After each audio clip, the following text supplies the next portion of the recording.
পুরান ঢাকায় দ্বিতীয় দিন কুরবানি করাটা ট্রেডিশনের মধ্যেই আছে।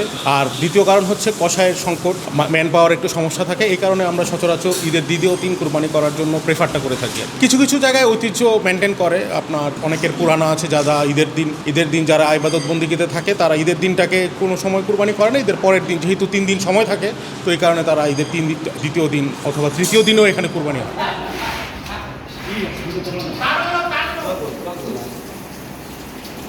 যে আজকে ঈদের দ্বিতীয় দিন এবং আজকে ঈদের দ্বিতীয় দিনে কিন্তু রাজধানীতে ঈদের দ্বিতীয় দিনে পশু কুরবানি চলছে এবং পাশাপাশি বিশেষ করে আমি এই মুহূর্তে রয়েছি পুরান ঢাকায় কিন্তু সবচেয়ে বেশি পশু কুরবানি করা হয়ে থাকে এবং তারা বলছিলেন যে মূলত কসাই সংকট এবং কিছু রীতিনীতি রয়েছে তাদের ভেতরে যেগুলো পালনের মাধ্যমে তারা মূলত ঈদের দ্বিতীয় দিনকেই তারা বেছে নেন। আমরা যদি একটু যদি আমরা দেখাই যে এখনও কিন্তু এখানে গরু অবশিষ্ট রয়েছে।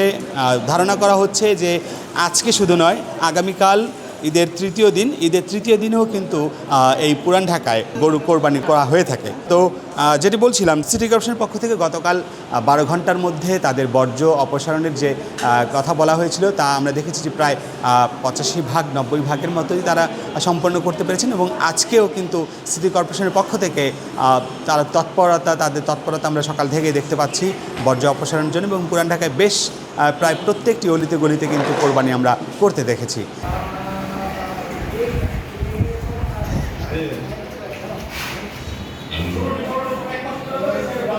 আসলে এটার ওরকম কোনো কারণ নেই, আর দেখা যায় অ্যাভেলেবল থাকে কষাই, খুব ইজিলি পারচেস করা যায়। দ্যাটস ওয়াই একটু সবাই ট্রাই করে যে ফার্স্ট ডে থেকে সেকেন্ড ডে প্রেফার করে কোরবানিটা দেওয়া। ওরকম ঐতিহ্য নেই, তবে হ্যাঁ বলতেও পারেন পুরান ঢাকায় একটু ট্রেন্ড হয়ে গেছে এখন যে ফার্স্ট ডে থেকে সেকেন্ড ডে একটু সুবিধা বেশি, অ্যাভেলেবল থাকে বেশি কষাই, এই জন্য একটু ঐতিহ্যভাবেই আর কি পালন করা হয় যে সেকেন্ড ডে কোরবানি দেওয়া হবে।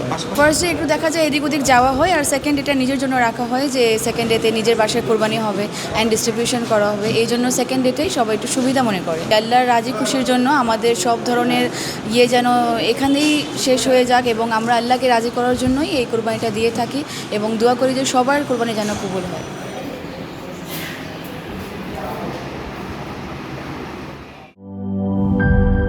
সিল্কোর সিল্ক অ্যান্ড শাইন, যাতে আছে আর্গান অয়েল ও ওট প্রোটিনের গুডনেস যা আপনার চুলকে রাখে হেলদি অ্যান্ড শাইনিং।